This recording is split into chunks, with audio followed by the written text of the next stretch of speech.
Hello friends, அனைவருக்கும் வணக்கம். இந்த வீடியோவில் என்ன பார்க்க போகிறோம் அப்படின்னா, பாலிட்டிலேருந்து 50 கேள்விகள் பார்க்க போகிறோம்.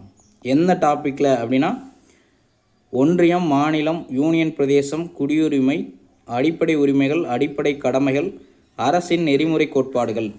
இந்த டாப்பிக்கில் நான் படிச்சிருக்கேன் சார், ஆல்ரெடி கொஞ்சம் தெரியும் அப்படிங்கிறவங்க இந்த டெஸ்ட்டை அட்டன் பண்ணி பாருங்கள், சரிங்களா? மொத்தம் 50 கேள்விகள் பார்க்க போகிறோம். பைலிங்குவலாக இருக்கும். ஃபர்ஸ்ட் கொஸ்டின், இந்தியா ஒரு டேஷ், அதாவது சமதர்ம சமய சார்பற்ற, இதெல்லாம் இந்திய அரசியலமைப்பின் முகவுரையில் இருக்குது. ஆனால் சரியான வரிசை எது அப்படின்னு கேட்குறாங்க, சரிங்களா? சொல்ல மாட்டேன். இந்த பிடிஎஃப் டெஸ்கிரிப்ஷனில் கொடுத்துருப்பேன், சரிங்களா? நம்ம என்ன டெஸ்ட்டு கொடுத்தாலுமே அந்த பிடிஎஃப் டெஸ்கிரிப்ஷனில் இருக்கும். நீங்கள் டவுன்லோட் பண்ணி ஓஎம்ஆரில் டெஸ்ட் போட்டு பார்க்கணும் அப்படின்னா போட்டு பார்த்துக்கோங்க, சரிங்களா? இந்தியா ஒரு இறையாண்மை மிக்க சமதர்ம சமய சார்பற்ற ஜனநாயக குடியரசு. அப்போ பார்த்தீங்கன்னா இது ஃபஸ்ட்டு வரும், இது ரெண்டாவது, மூணாவது. அப்போ 3, 1, 2, 4, 5. ஆன்சர் 31245, சரிங்களா? செகண்ட் கொஸ்டின் பாருங்கள். ஒரு இந்திய குடிமகனின் குடியுரிமை கீழ்கண்ட எதனால் முடிவுக்கு வருகிறது? ஒருவர் வேறு நாட்டு குடியுரிமை பெறும்போது இந்திய குடியுரிமை முடிவுக்கு வரும். இது சரிதான்.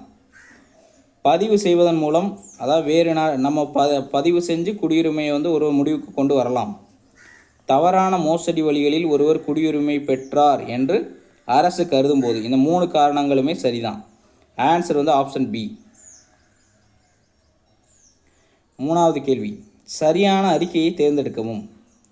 இந்திய அரசியலமைப்பு சட்டம் குடியுரிமை இழப்பு பற்றிய 3 வழிமுறைகளை குறிப்பிடுகிறது. இது சரிதான்.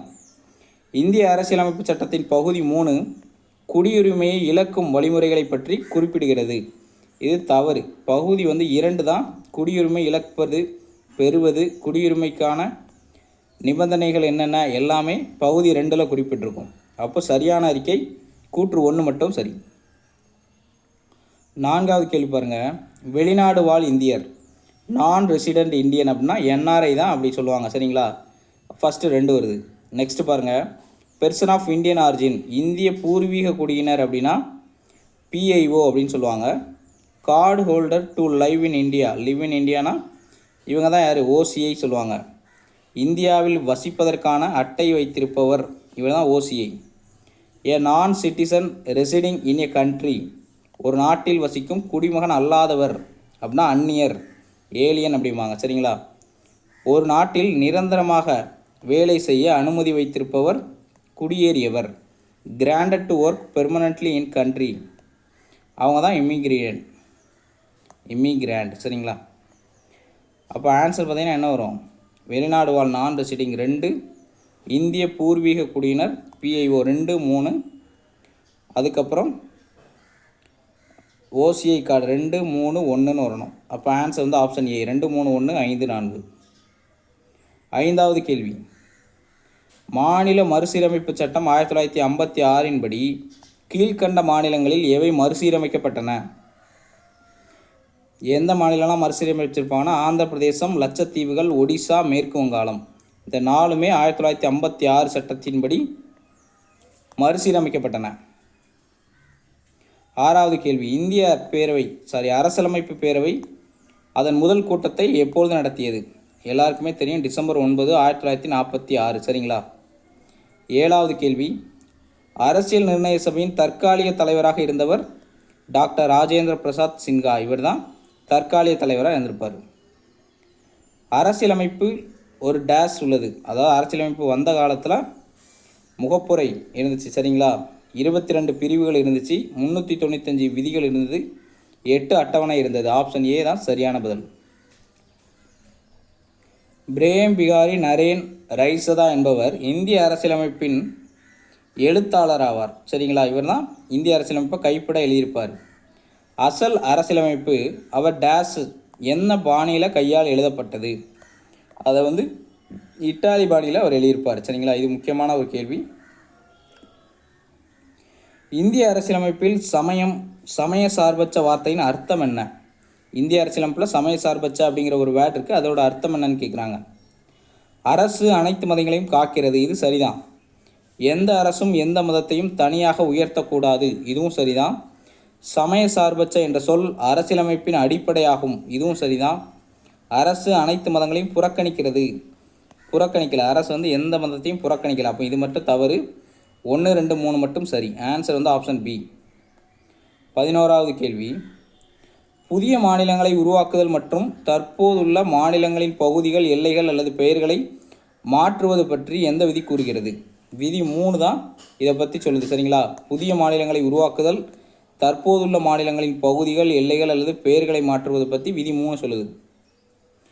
அரசியலமைப்பின் பகுதி 3 சரியாக டேஸ் என விவரிக்கப்படுகிறது. இந்தியாவின் மேக்னா கர்த்தா அப்படின்னு அரசியலமைப்பின் பகுதி 3 வந்து விவரிக்கப்படுகிறது. Indian constitution provides for.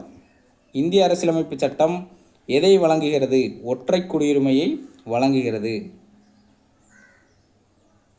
352வது விதியின் கீழ் குடியரசுத் தலைவர் அவசர நிலை பிரகடனத்தை செய்யும் போது எந்த சட்டத்தின் கீழ் உத்தரவாதம் அளிக்கப்பட்ட சுதந்திரங்கள் தானாகவே இடைநிறுத்தப்படும்? விதி 19 கீழ் எல்லாமே தானாகவே இடைநிறுத்தப்படும். சரிங்களா? டேஸ் என்பது நீதிமன்றத்தால் அதன் முத்திரையின் கீழ் எழுத்துப்பூர்வமாக வழங்கப்பட்ட உத்தரவு அல்லது கட்டளை. நீதி பேராணை அப்படிங்கிறது தான் எழுத்துப்பூர்வமாக வழங்கப்பட்ட உத்தரவு அல்லது கட்டளை. கூற்று காரணம் டைப்பில் ஒரு கேள்வி பாருங்கள். அடிப்படை உரிமைகளை இடைநிறுத்த முடியாது. இது சரியா? இப்போ தான் பார்த்தோம் அடிப்படை உரிமைகளை எமர்ஜென்சி டைமில் இடைநிறுத்திக்கலாம். அப்போ இது தவறு. அடிப்படை உரிமைகள் குடிமக்கள் தங்கள் சுதந்திரத்தை அனுபவிக்க உதவுகிறது. இது சரிதான். அப்போ கூற்று தவறு, காரணம் சரி. ஆன்சர் வந்து ஆப்ஷன் ஏ. பின்வரும் பட்டியல்களே தற்போதுள்ள அதனுடைய துறைகள், மொத்தம் எத்தனை துறைகள் இருக்குது அதோட பொறுத்த சொல்லியிருக்காங்க. ஒன்றிய பட்டியலில் இது வந்து முன்னாடியே எடுத்த டேட்டா, பட்டு இதை எக்ஸாமுக்கு முன்னாடி பார்க்குறீங்கன்னா கரண்ட்டில் என்ன இருக்குதுன்னு தெரிஞ்சுட்டு போங்க. சரிங்களா? ஆவரேஜாக ஒன்றிய பட்டியலில் அதிகமாக இருக்கும், மாநில பட்டியலில் அதை விட கொஞ்சம் கம்மியாக இருக்கும், பொது பட்டியலில் அதை விட கம்மியாக இருக்கும். இந்த ஆர்டரில் தான் இருக்கும் அப்படிங்கிறத ஞாபகம் வச்சுக்கோங்க. ஆன்சர் வந்து 1, 2, 3. பின்வரும் விதிகளில் எது நிதி ஆணையத்தை பற்றியது? விதி 280 நிதி ஆணையத்தை பற்றியது. முதல் மொழிக்குழு எப்பொழுது நியமிக்கப்பட்டதுன்னா 1955 நியமிக்கப்பட்டு 56 அறிக்கையை சப்மிட் பண்ணியிருக்கோம். சரிங்களா? 55 என்பது சரியான பதில். ஆரம்பத்தில் அரசியலமைப்பில் 14 பிராந்திய மொழிகள் டேஸில் சேர்க்கப்பட்டுள்ளன. 8வது அட்டவணையில் சேர்க்கப்பட்டன. குடியுரிமை சட்டம் 1955 இந்திய அரசியலமைப்பின் தொடக்கத்திற்கு பிறகு இந்திய குடியுரிமையை பெறுவதற்கு எத்தனை வழிகளை வழங்குகிறது? குடியுரிமையை பெறுவதற்கு 3 வழிகள், பெறுவதற்கு 5 வழிகள், இழப்பதற்கு 3 வழிகள். இங்கே கேள்வி வந்து பெறுவதற்குன்னா 5 வழிகளில் பெறுகிறது. ஆப்ஷன் வந்து டி தான் சரியான பதில். இந்திய அரசியலமைப்பு சட்டத்தின் விதி 5லிருந்து 11 வரை எந்த விஷயத்துடன் ஒப்பந்தம் செய்யப்பட்டுள்ளதுனா குடியுரிமையுடன் தொடர்புடையது. அவசர நிலை, தேசிய அவசர நிலை பிரகடனப்படுத்தப்பட்ட ஆண்டு 62, 1971, 1975. சரிங்களா? எந்த பகுதி அரசியலமைப்பு திருத்தத்தை கையாளுகிறது? பகுதி 20, 368வது ஆர்டிக்கல் தான் இந்த திருத்தம் பற்றி பேசும். இந்த 368வது ஆர்டிக்கல் படி திருத்த முடியாத ஒன்றுனா எனது முகவுரையை வந்து திருத்த முடியாது. சரிங்களா? இந்த ஆர்டிக்கல் படி. தொடக்க கல்விக்கான உரிமை பற்றி எந்த விதி கூறுகிறது? விதி 21A தான் தொடக்க கல்விக்கான உரிமை பற்றி கூறுகிறது. கீழ்கண்டவர்களில் யார் அடிப்படை உரிமைகளின் பாதுகாவலர்?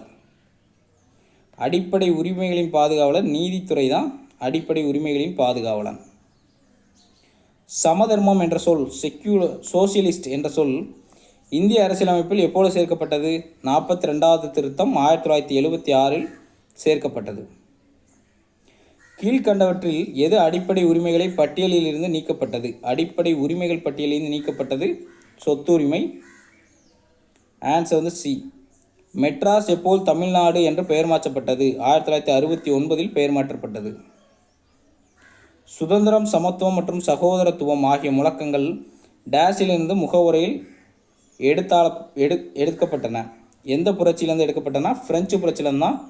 த லிபர்ட்டி, ஈக்குவாலிட்டி, ஃப்ராட்டர்னிட்டி இது 3மே பிரெஞ்சு புரட்சியிலிருந்து எடுக்கப்பட்டது.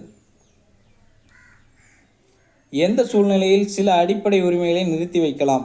தேசிய அவசர நிலை பிரகடனம், செயல்பாட்டில் இருக்கும்போது சில அடிப்படை உரிமைகளை நிறுத்தி வைக்கலாம்.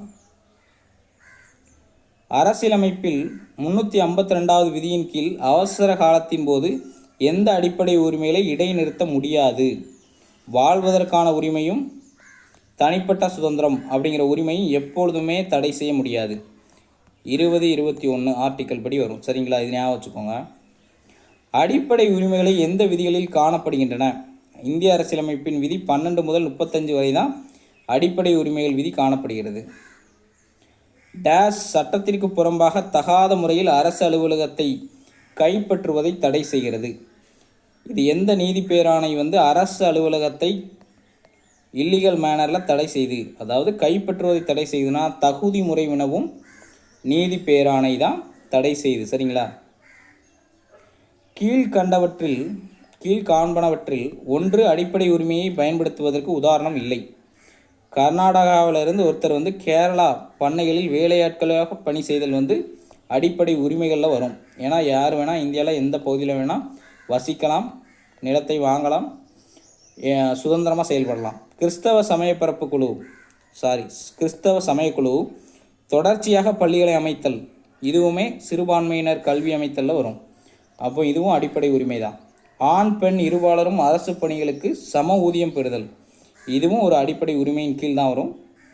பெற்றோர்களின் பூர்வீக சொத்துக்கள் அவர்களது பிள்ளைகளுக்கு செல்லுதல், இது சொத்து உரிமையில் வரும்.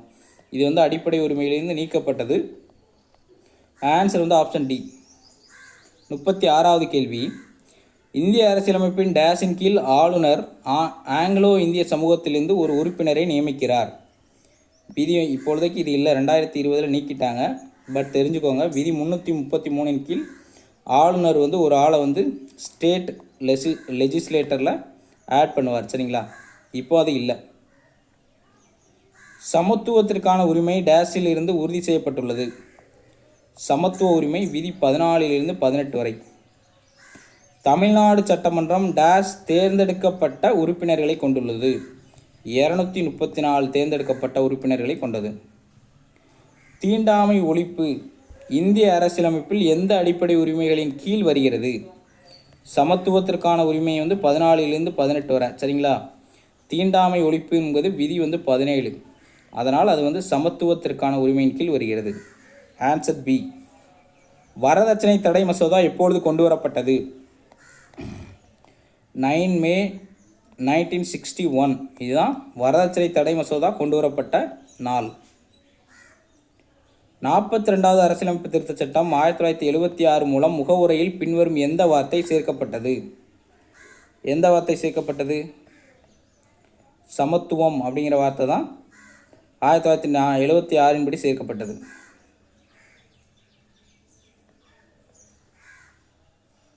சரிங்களா? இல்லை, சுதந்திரம், சமத்துவம், சகோதரத்துவம் இருந்துச்சு. ஒருமைப்பாடு இன்டெகிரிட்டி தான் 1976 சட்டத்தின்படி சேர்க்கப்பட்டது. Answer option B. சரிங்களா? அடிப்படை கடமைகள் பற்றிய யோசனை எந்த அரசியலமைப்பிலிருந்து கடன் வாங்கப்பட்டது? அடிப்படை கடமைகள் பற்றிய யோசனை ரஷ்யன் யுஎஸ்எஸ்ஆர் அப்படிங்கிற ரஷ்யாவிலேருந்து தான் நம்ம கடன் வாங்கியிருப்போம். 43வது கேள்வி. இந்திய குடிமக்களின் அடிப்படை கடமைகள் இதில் அடங்கியுள்ளன. அரசியலமைப்பின் பகுதி 4 கீழ் 7. இது 4 ஏ. இந்த பகுதியில் தான் அரசியலமைப்பின் கடமைகள் அடங்கியுள்ளது. அடிப்படை கடமைகள் டேஷ் மூலம் வகுக்கப்பட்டன. அடிப்படை கடமைகள் 42வது சட்ட திருத்தம் 1976. இது ஏன் இந்த டைமில் வந்துச்சு அப்படிங்கிறது ஒரு சின்ன தகவலாக தெரிஞ்சுக்கோங்க. 1975 இந்திய அரசு எமர்ஜென்சியை டிக்ளேர் பண்ணியிருப்பாங்க. சரிங்களா? அந்த டைமில் எல்லா பக்கமும் இந்தியா ஃபுல்லாக கலவரம் நடந்துகிட்டே இருக்கும். அப்போ தான் இந்திரா காந்தி அம்மையார் ஒரு கமிட்டி போட்டு இதை எப்படி ஸ்டாப் பண்ணலாம் அப்படின்னு ஆலோசனை பண்ணியிருப்பாங்க. அதன் மூலம் தான் 42வது சட்ட திருத்தம் 1976 படி சுரன் சிங் கமிட்டியின் படி தான் இந்த அடிப்படை கடமைகள் வகுக்கப்பட்டது. 45வது கேள்வி. டேஷ் பரிந்துரையின் பேரில் இந்திய அரசியலமைப்பு சட்டத்தில் அடிப்படை கடமைகள் சேர்க்கப்பட்டன. சுரன் சிங் குழு. இப்போ பார்த்தோம்ல, அவங்க தான். அரசியலமைப்பின் பிரிவு 51 ஏவின் கீழ் எத்தனை அடிப்படை கடமைகள் குறிப்பிடப்பட்டுள்ளன? எத்தனை அடிப்படை கடமைகள் குறிப்பிடப்பட்டுள்ளன? 11 அடிப்படை கடமைகள். எந்த ஆண்டு அரசியலமைப்பின் அடிப்படை கடமைகள் இணைக்கப்பட்டன? 76. திருநங்கைகள் உரிமை மசோதாவை அறிமுகப்படுத்தியது யார்? திருச்சி சிவா. இவர் தான் திருநங்கைகள் உரிமை மசோதாவை அறிமுகப்படுத்தினார். பின்வரும் எந்த சட்ட திருத்தத்தின் மூலம் 6 முதல் 14 வயதுக்குட்பட்ட அனைத்து குழந்தைகளுக்கும் கல்விக்கான உரிமையை அடிப்படை உரிமையாக மாற்றுகிறது? 86வது திருத்தம் 2002 படி தான் இது மாற்றப்படுகிறது. அரசு நெறிமுறைப்படுத்தும் கோட்பாடுகள் டேஸ் அரசியலமைப்பின் மாதிரியில் உருவாக்கப்பட்டது? அயர்லாந்து அரசியலமைப்பின் மாதிரியில் உருவாக்கப்பட்டது. சரிங்களா? இதே மாதிரி 50 கேள்விகள் அடுத்த ஒரு டாப்பிக்லேருந்து பார்க்கலாம். தேங்க்யூ.